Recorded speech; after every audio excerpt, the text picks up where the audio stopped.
In 1995, the Sampoong Department Store in Seoul, South Korea, collapsed in a mere 20 seconds, killing 502 people, injuring 937, and leaving 40 unaccounted for. This was no natural disaster or act of war.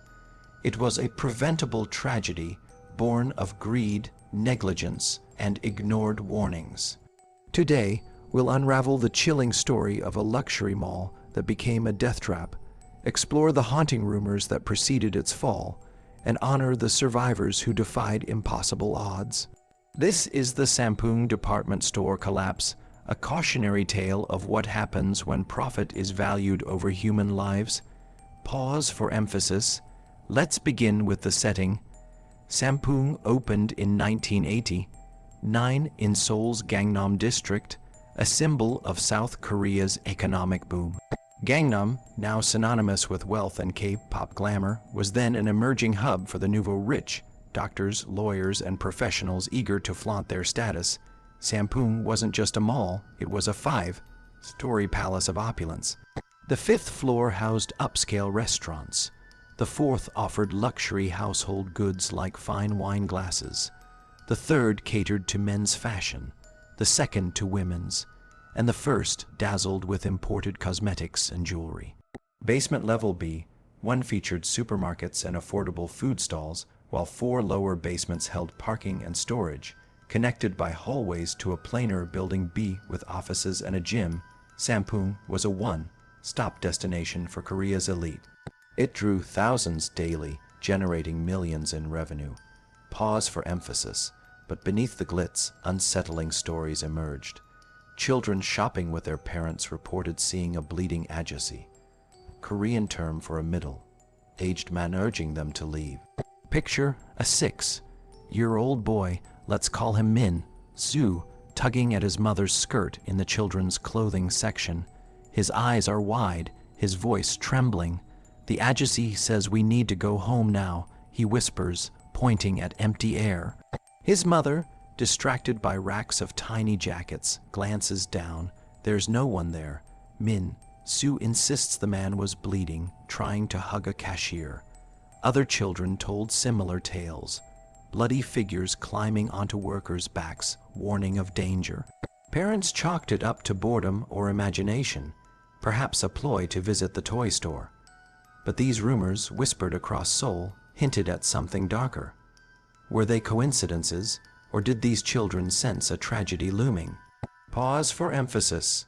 Sampoong was the vision of Lee Joon, a powerful businessman with deep government ties.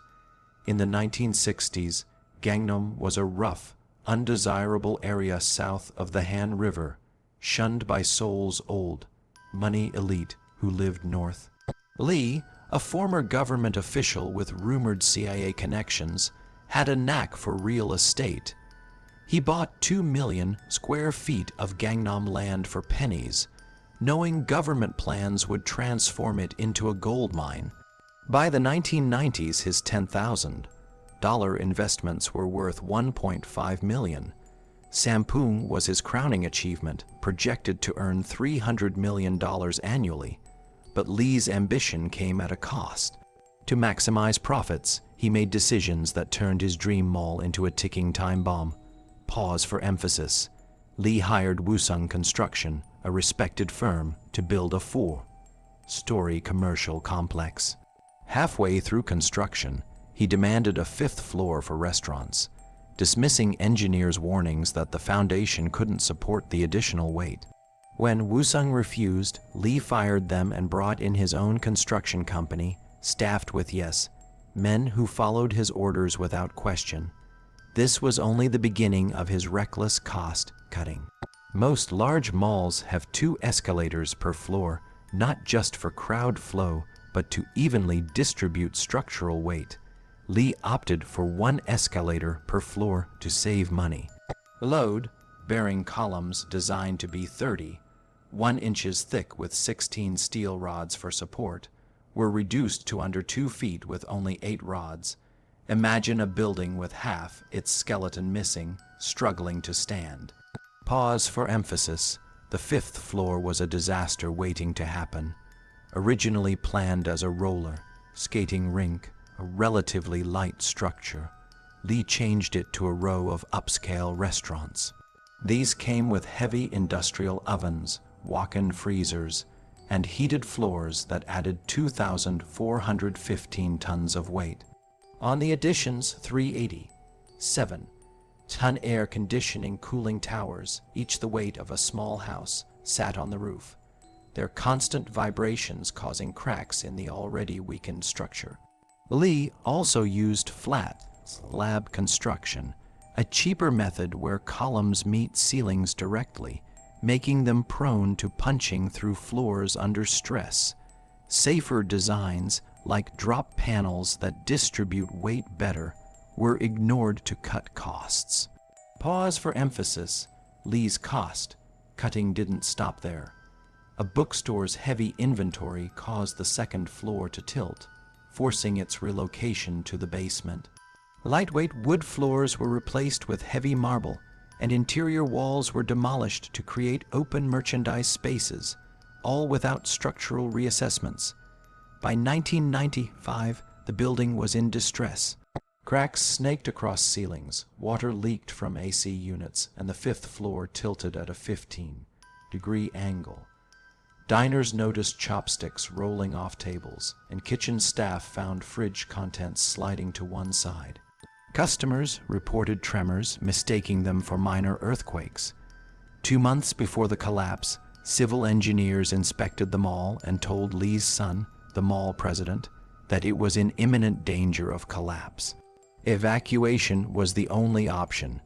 Instead, he ordered workers to conceal cracks with grout and plaster, unwilling to disrupt summer sales that brought in $400,000 daily. Pause for emphasis. Warning signs escalated.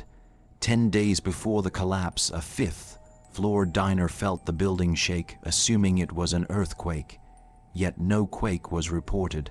5 days prior, another customer was doused with water from a drooping ceiling hole. The night before, a security guard discovered a table-sized hole in the fifth-floor ceiling during his rounds. He alerted Lee's son, who inspected it alongside a restaurant manager. The manager pointed out an 8-inch knuckle-deep crack in a load-bearing column and a sagging ceiling. A phone placed on a counter slid off due to the floor's tilt. Lee's son promised maintenance but left without acting. 4 hours before the collapse, water poured down fifth-floor walls, prompting management to shut off AC units, not to fix the issue, but to drain water and keep them all open. In Building B, executives debated evacuation, but Lee and his son prioritized removing priceless goods, jewelry, paintings, ancient pottery, over warning customers or staff. Pause for emphasis. June 29, 1995, was a sweltering summer day in Seoul. Sampoong's air conditioning had failed, leaving the mall humid and stifling, yet 1,000 people shopped and worked inside. At 5:52 p.m., a low groan reverberated through the building. The fifth floor buckled, crashing onto the fourth, then the third, until the entire mall pancaked into a one-story pile of rubble in 20 seconds, faster than it takes to sing a short song. Pause for emphasis. Chaos erupted. Pongo, a young waiter on the fifth floor, saw his head chef sprinting, shouting, "Run!" He vaulted over tables as recessed lights shattered, plunging the restaurant into darkness. In the basement, Gia, a crystal shop worker, felt an inexplicable cold breeze, impossible underground, moments before her manager screamed to flee.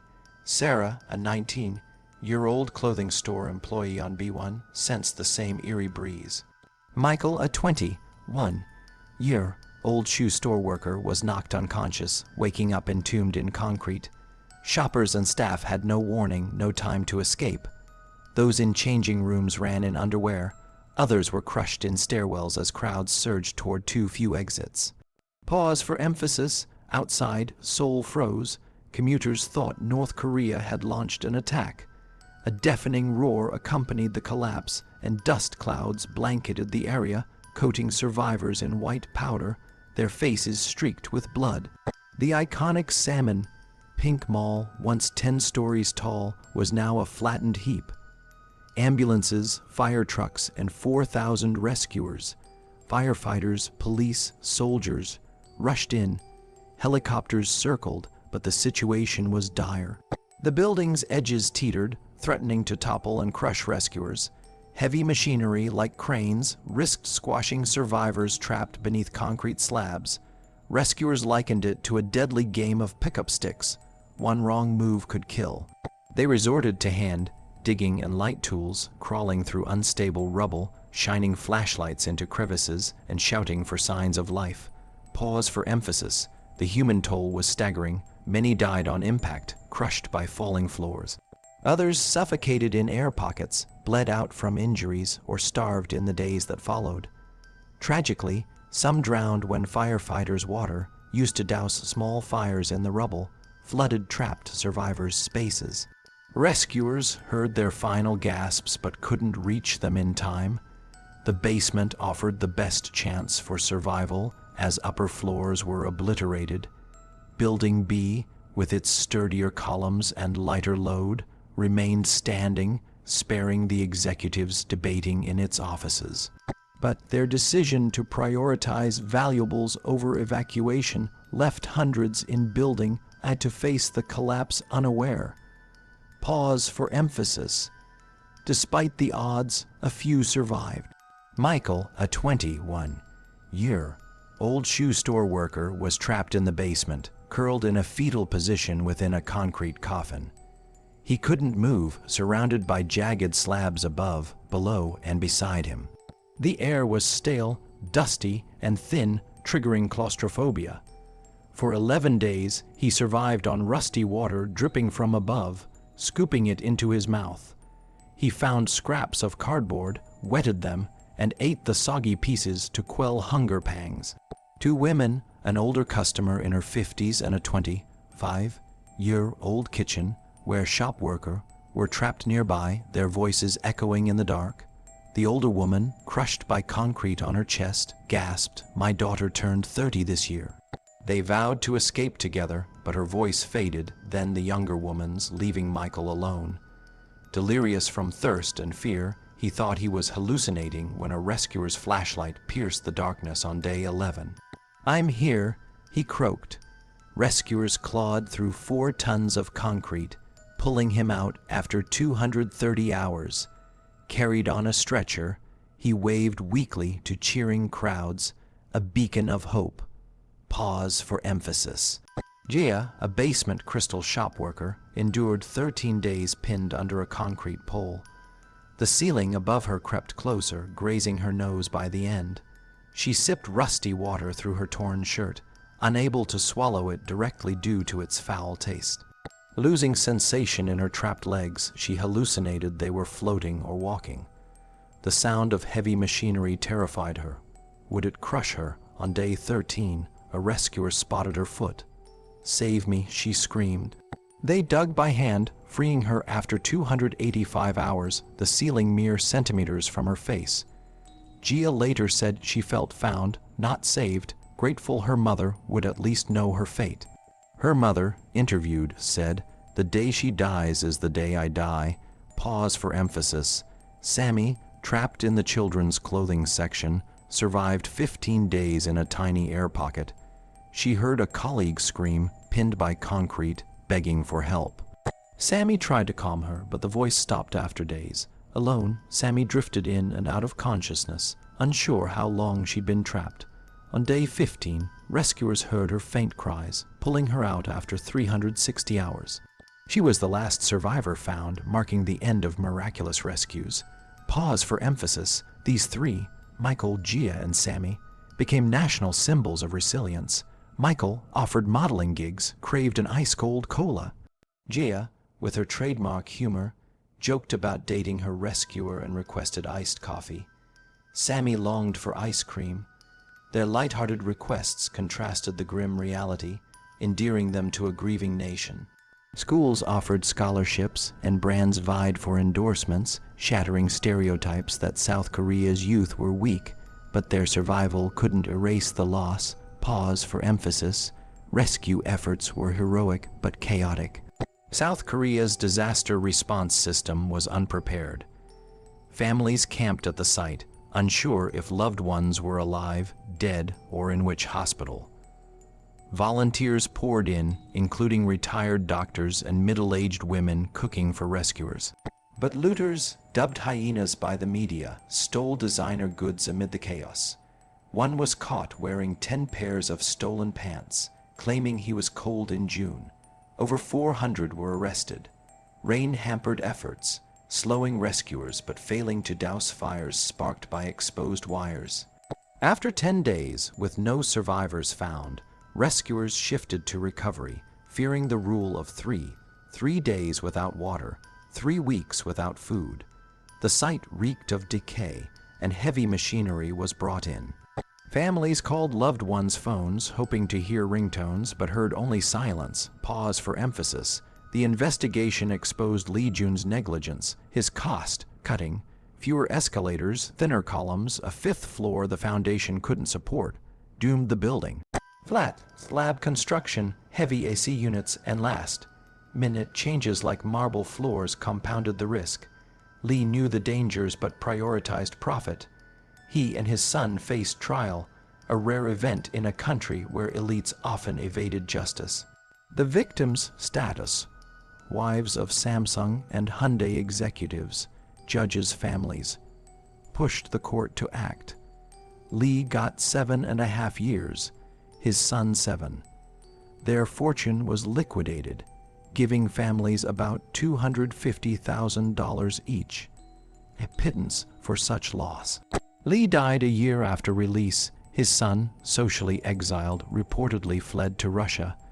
30 government workers, bribed to pass fake safety inspections, were fired or arrested, spreading blame. Pause for emphasis. The aftermath left scars. The government's response drew ire.